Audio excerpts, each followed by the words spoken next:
जब अकबर को उसकी सुंदरता के, उसके गुणों के बारे में पता लगा तो अकबर ने उसको आगरा बुलवाया था। तो वो आगरा गई और जब अकबर उस पर प्रेशर डालने लगा कि आज से तुम हमारे दरबार में डांसर बन के रहोगी, तो फिर उसने वो दोहा अकबर को सुनाया था। ये इस दीवार के पीछे हमाम है, बाथरूम, जो शाही स्नान घर जो है, और इस दीवार के जस्ट पीछे 3 पानी के टैंक है। ये फर्स्ट वाला है, ये मिडिल वाला है और ये लास्ट वाला है। ये तीनों टैंक नीचे से कनेक्टेड हैं, मिट्टी के पाइप लगे हुए हैं। इस बीच वाले टैंक में लोहे की कढ़ाई लगी हुई है। यदि उनको सर्दी में गर्म पानी चाहिए था, उस समय गीजर था नहीं, तो कैसे गर्म पानी करते थे, यहाँ से वो आग जलाते थे। जब वो पानी वहाँ से फिल करते थे, वो पहले टैंक में गया, उसके बाद इसमें आया और अपने आप इसमें शिफ्ट हो जाता। तो जब वो यहाँ से आग जलाते थे, गर्म पानी इस टैंक में पहुँचता था और वहाँ से फिर वो पानी नहाने के लिए लेते थे। हमाम के अंदर जो बाथरूम है, शाही स्नान घर जो है, ये देखें, जो हमने टैंक बाहर से देखे थे, ये पहला टैंक है। इस सामने आप देख रहे हैं मिट्टी का पाइप लगा हुआ, जिससे पानी इसमें आता था। फिर इसमें देखें छोटा सा पाइप नीचे है, उस द्वारा पाइप ये बीच वाले टैंक में आता था, जहाँ देखिए पुरानी लोहे की कढ़ाई आज भी लगी हुई है और वो दोनों तरफ पाइप है। जब इसमें गर्म होता था, धीरे धीरे अपने आप वो पानी इस टैंक में आता था और यहाँ से पानी वो नहाने के लिए लेते थे। और फिर देखें जो स्टीम बाथ लेते थे, वो ये जो पाइप देख रहे हैं छोटा सा, ये क्यारी बना रखी है, ये पूरा स्टोन फ्लोर है, इसके ऊपर पूरा पानी बहा के, ये गर्म जो पत्थर होता था उससे वो स्टीम बाथ लेते थे नहाने के लिए। और यहाँ से उसके बाद पानी पूरा एग्जिट जो बाहर निकालते थे और ये पूरा पानी वो यूज़ में लेते थे। पूरा दोनों आंगन का जो पानी था, बारिश का भी, वो सारा पानी यूज़ करते थे ये गार्डन में। उसका एक सिस्टम बना रखा जहाँ दोनों आंगन का पानी जाता है, फिर वहाँ से डाइवर्ट करते हैं वो। तो आइए दिखाते हैं आपको अगला। ये पुराने टॉयलेट है, ये पुराने टॉयलेट हैं यहाँ पे। अभी काफ़ी चेंजेस कर दिए, बाकी नहीं, पर्दे होते थे पहले। लेडीज़ आंगन से आता था पानी इसमें, और ये जेंट्स वाले कोर्टयार्ड से, और यहाँ से फिर पानी पूरा गार्डन में डाइवर्ट करते थे। यहाँ से पूरा परिवार के लिए बनाया गया था। वो महल जहांगीर महल मुगल सम्राट जहांगीर के सम्मान में बनाया था गेस्ट के लिए, तो वो ज़्यादा इम्प्रेसिव है। ये 1983 में होटल में कन्वर्ट हो गया था। ये मध्य प्रदेश पर्यटन विभाग का है। ये कौन सा महल है? ये जहांगीर महल हम आ चुके हैं। ये ओरछा का दूसरा और सबसे बड़ा महल जो है, ये बहुत सुंदर है। ये महल जो है, यहाँ के जो चौथे राजा थे, राजा वीर सिंह बुंदेला, वीर सिंह, हाँ हाँ, वो महल भी उन्होंने बनवाया था। महल और ये महल सेम है एकदम। उन्होंने बनवाया था वीर सिंह महल, और ये जहांगीर महल, और ग्वालियर में जहांगीर महल है, झांसी का किला, ये सब राजा वीर सिंह ने बनवाए थे। राजा वीर सिंह ने अपने शासनकाल में 52 बिल्डिंग्स का निर्माण कराया था, इंक्लूडिंग महल, मंदिर, छत्रियाँ, बावड़ियाँ, गौशाला, मंदिर, ये सब मिला के 52 बिल्डिंग्स 52 का निर्माण कराया था। ये जो गेट है, ये पुराने गेट, ये पुराने गेट है। और ये आप देख रहे हैं ऊपर जो आर्च है, ये नक्काशी, ये पत्थर पे है, सिंगल रॉक, ये नहीं डबल रॉक में है। और ये जो है, ये रेड सैंडस्टोन है।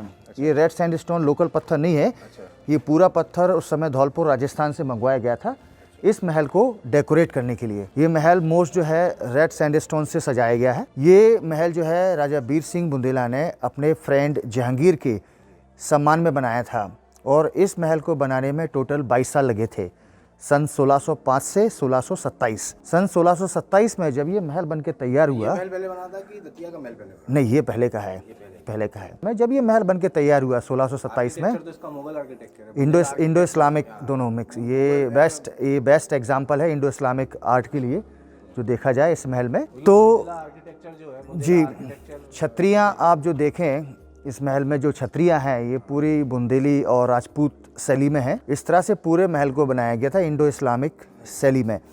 आप पहले देखें, इस आंगन में 108 हाथी जो हैं इन छज्जों पर रखे गए हैं।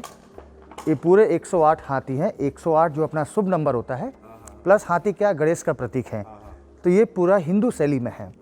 इसके बाद आप ऊपर की जो बालकनी देख रहे हैं पूरे आंगन में जा रही है, उसके नीचे जो छज्जे लगे हुए हैं ब्रैकेट, वो पूरे ज्योमेट्रिकल पैटर्न है, कोई भी उसमें फिगर नहीं है, वो भी इस्लामिक शैली में है।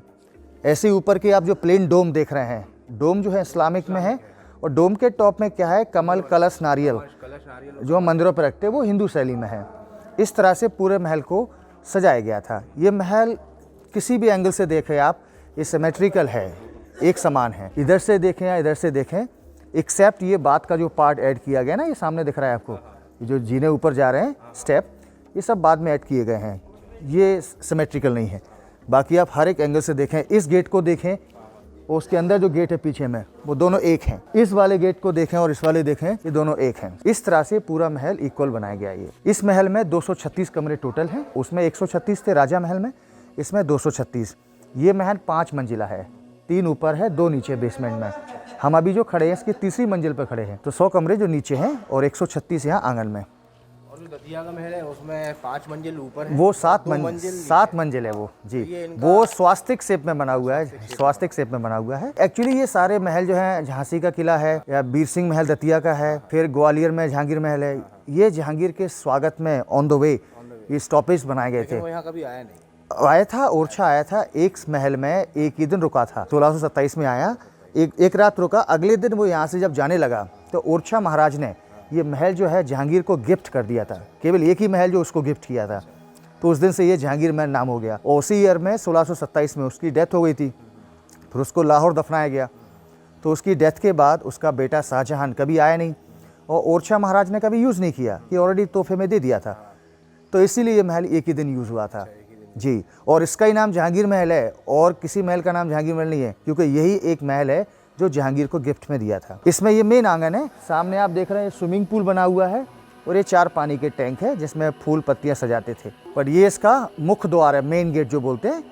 ये आप देखें बड़ा सुंदर गेट है। ये पूरा गेट जो है 2 अलग अलग पत्थरों में बनाया गया है। एक जो देख रहे हैं आप, लाल वाला जो दिख रहा है, लाल पत्थर जो है, ये रेड सैंडस्टोन है। ये उस समय धौलपुर राजस्थान से मंगवाया गया था महल को सजाने के लिए। और दूसरा आप देखें जो व्हाइट दिख रहा है, जो क्रीम कलर में है, ये लोकल पत्थर है। और ये दरवाजे आप देख रहे हैं, ये भी पुराने हैं, सागौन की लकड़ी के हैं। इस पूरे महल, इस गेट को सजाया गया। देखिए दोनों तरफ 2 हाथी हैं, ये वेलकम करते दिखाए गए हैं।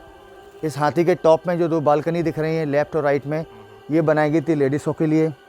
जब जहांगीर आया ऊपर औरतें गई फूल बरसाने के लिए, तो ये पुराने अंदाज में स्वागत करते हुए। और इस तरफ देखिए पूरा जंगल दिखाई दे रहा है आपको। सामने जो बिल्डिंग आप देख रहे हैं जिसमें 5 आर्चेस बने हैं, वो ऊंट खाना है। बट वो बिल्डिंग जो है जहांगीर महल से पुरानी है। वो पहले रानियों का झूला घर था, सावन के महीने में रानियां झूला झूलती थी उसमें सहेलियों के साथ। तो सीलिंग में आज भी पुराने छल्ले लगे हुए हैं। बट जिस दिन जहांगीर आया तो इन गेट की हाइट देखते हुए और ऊंट की जो हाइट है, इस बिल्डिंग को ऊंट खाने में कन्वर्ट कर दिया था। तो ये ऊंट खाना हो गया उस दिन से। सामने में आप देख रहे हैं वो छोटे छोटे मंदिर दिखाई दे रहे हैं। तरह से 22 मंदिर ओरछा में है। 3 मेन मंदिर है, राम मंदिर, चतुर्भुज और लक्ष्मी नारायण मंदिर। और सामने आप जो देख रहे हैं छोटा सा महल दिखाई दे रहा है आपको, पीछे गार्डन है। ये ओरछा की जो नर्तकी थी राय प्रवीण, वो उसका महल है। राय प्रवीण जो थी इतनी सुंदर थी कि उसकी सुंदरता की तुलना 2 रानियों से करते थे 16वीं शताब्दी में, मांडू की रूपमती और ग्वालियर की मृगनैनी। और यहाँ के जो कवि थे केशव दास, उनकी वो स्टूडेंट थी। तो कवि केशव दास जी ने उसको 2 लाइन का दोहा लिख के दिया था संस्कृत में, कि जब भी कोई मुसीबत आए तो ये दोहा सुना देना। जब अकबर को उसकी सुंदरता के, उसके गुणों के बारे में पता लगा, तो अकबर ने उसको आगरा बुलवाया था। तो वो आगरा गई और जब अकबर उस पर प्रेशर डालने लगा कि आज से तुम हमारे दरबार में डांसर बन के रहोगी, तो फिर उसने वो दोहा अकबर को सुनाया था। वो हाथ जोड़ के बोली अकबर से कि बिनती राय प्रवीण की, सुनियो साय सुजान, झूठी पातर बकत है, बारी बाया स्वान। वो बोली आप मुगल सम्राट हैं, राजा हैं आप, मैं राय प्रवीण एक झूठी पत्तल के समान हूँ। और झूठी पत्तल कौन खाता है? 3 लोग। बारी जो नीची कास्ट का होता है, बायस कौआ, स्वान कुत्ता।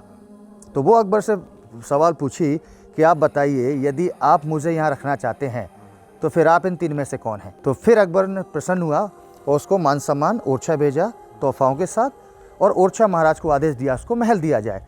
तो ये सामने जो महल देख रहे हैं इसका ओरिजिनल नाम था आनंद महल, फिर ये राय प्रवीण को दे दिया गया तो राय प्रवीण महल हो गया।